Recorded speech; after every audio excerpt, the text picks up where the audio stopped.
안녕하세요. 나무엄마입니다.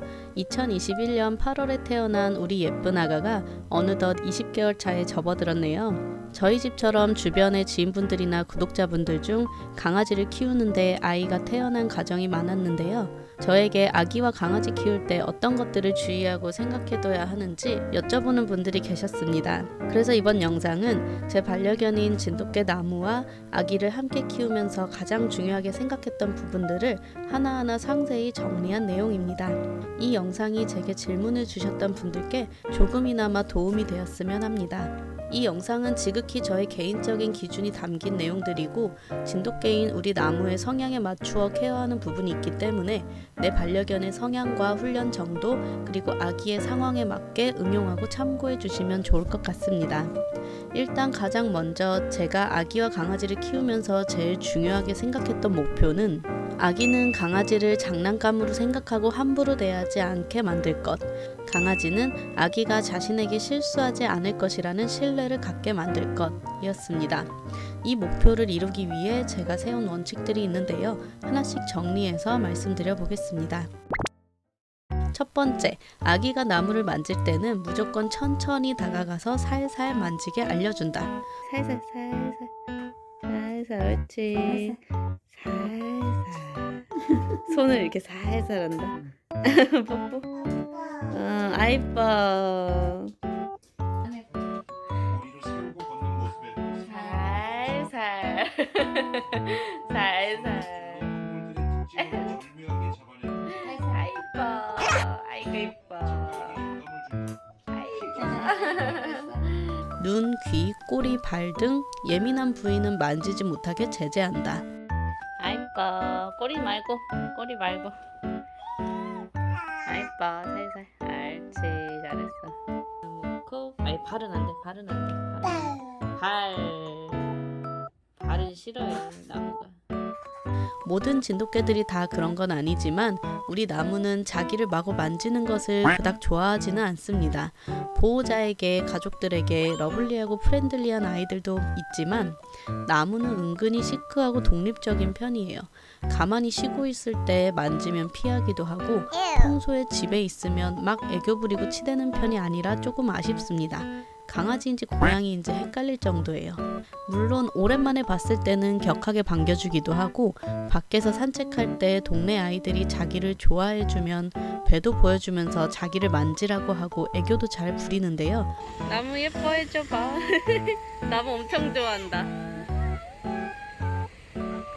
실내 공간에서는 텐션이 확 바뀝니다. 실내에서는 자기가 만지라고 하고 싶을 때는 꼬리를 흔들며 슬쩍 와서 등을 대는 정도입니다. 아기와는 거의 실내 공간에서 생활하고 있어서 나무가 시크해지는데요. 이럴 땐 아기가 나무를 너무 귀찮게 하거나 마구 만지지는 못하게 하고 있어요. 대신 살살 만지며 교감하는 방법을 알려줍니다. 이렇게 살살 해줘야 되는 거야. 살살. 이때 나무의 카밍 시그널을 계속 관찰합니다. 나무가 그만하라고 할 때는 만지는 것도 멈춥니다. 아우 하품하네. 그만하래. 그리고 아기의 터치에 대한 나무의 거부감을 줄이기 위해 아기가 나무를 만질 때마다 간식을 주기도 했습니다. 아기가 살살 만지는 것은 괜찮은 거야 라고 알려줄 수 있는 작업이라고 생각했어요. 그래서 요즘은 준수도 나무를 만질 때 알아서 살살 만져주고 나무도 더 이상 도망가지는 않습니다. 살살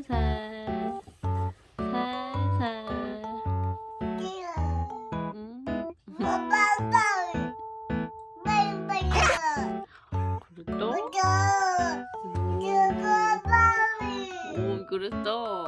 나무에 준수가 뭐라는 거니?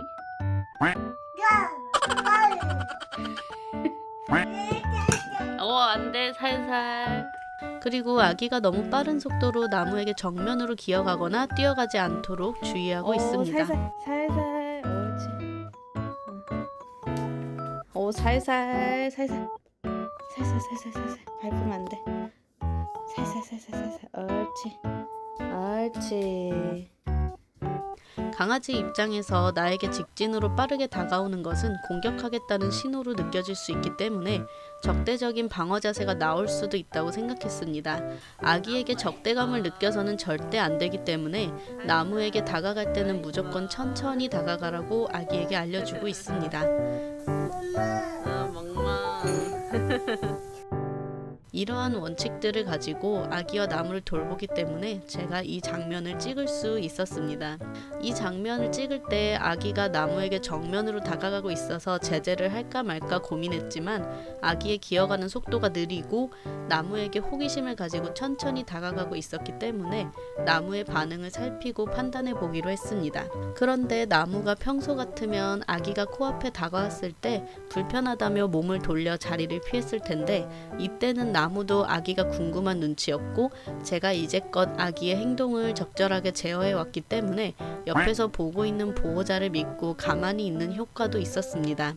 그리고 이런 분위기가 조성이 됐을 때야말로 더 친해질 수 있는 기회라고 생각했기에 조금 지켜보자 라고 판단을 했었습니다. 이때가 제가 계속 둘 사이에 끼어들거나 아기가 나무를 마구 만지지 못하게 몇 달간 교육을 한 후 처음으로 이제 좀 괜찮겠다라고 생각했을 때였습니다. 아기가 나무 코에 머리를 콩 했을 때도 나무는 지금까지 아기의 행동에 크게 해를 입은 적이 없었기 때문에 아기의 실수를 잘 받아줄 수 있었습니다. 평소에 아기가 나무를 함부로 만지게 하고 나무가 스트레스를 많이 받았었다면 아기의 이런 작은 실수도 용납하지 않는 강아지가 되지 않았을까 하는 생각이 듭니다. 아기는 아침에 일어나자마자 나무를 찾고 바로 가서 껴안거나 만지기보다는 블루투스 뽀뽀를 시전합니다. 뽀뽀해주는겨? 뭔가 강아지를 굉장히 소중하게 생각해주고 존중해주는 것 같다는 느낌을 받아서 너무 귀엽습니다. 두 번째로 나무가 쉬거나 밥을 먹을 때는 절대 아기가 근처에 가지 않도록 합니다. 나무는 소형견 친구들이 바로 앞에서 간식을 먹고 있어도 뺏어 먹거나 으르렁거리지 않는 성향을 가지고 있고 밥을 먹을 때도 보호자인 제가 밥그릇에 손을 대도 무덤덤한 편입니다. 그렇다 하더라도 밥을 먹을 때 아기가 근처에 있다면 아기는 나무가 먹는 게 궁금해서 밥에 손을 대거나 가만히 있지 않을 것이기 때문에 무조건 공간을 분리해서 편하게 먹을 수 있게 해줬습니다. 나무와 반대로 먹을 것에 예민하고 누가 건드리는 걸 싫어하는 강아지라면 공간을 분리해서 밥을 편하게 먹게 해주는 것은 필수인 것 같습니다. 밥을 먹을 땐 개도 안 건드린다고 하잖아요. 진돗개들은 독립적인 성향이 있다고 하는데 나무는 특히 더 그런 것 같아요. 그래서 나무가 쉬고 있을 때는 나무의 공간을 존중해주고 귀찮게 건드리거나 만지지만 않는다면 자신의 영역을 지켜주기만 한다면 아기가 무엇을 하든 별로 신경을 쓰지 않습니다. 그래서 나무가 쉬고 있을 때는 아기가 나무를 건드리지 않도록 교육하고 있어요.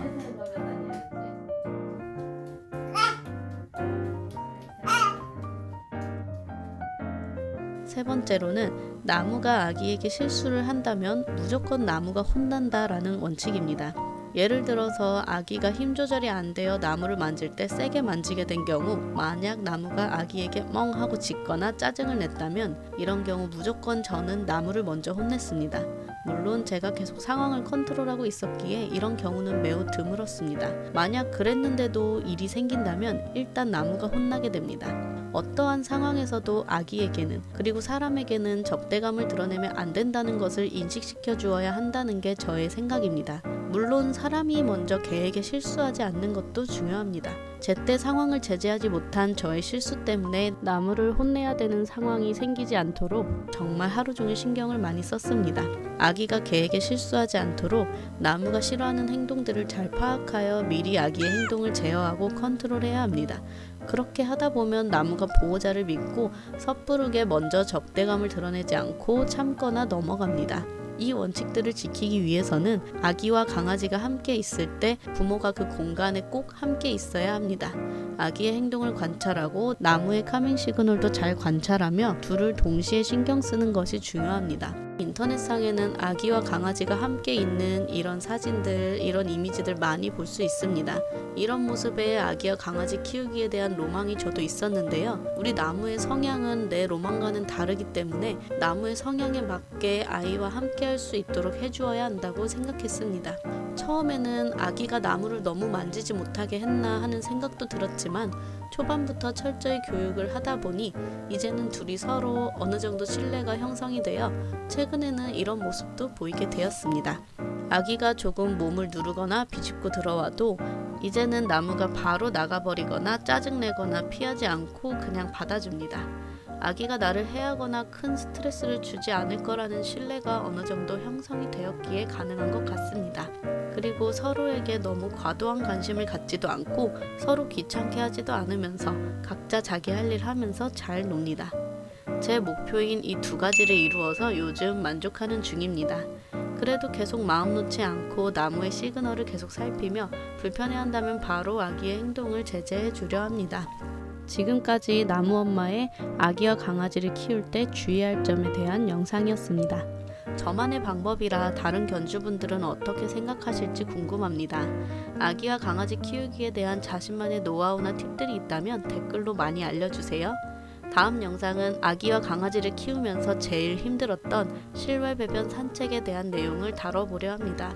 진돗개들은 실내에서 절대 배변을 하지 않아서 비가 와도 눈이 와도 나가야 하는 산책인데 아기를 데리고 함께 나가야 하는 상황이 생겨서 지금도 많이 힘들지만 제 나름대로 어떻게 극복해 나가고 있는지 이야기해보려 합니다. 영상이 도움이 되셨다면 구독과 좋아요, 알림 설정을 해주세요. 나무 엄마에게 큰 힘이 됩니다.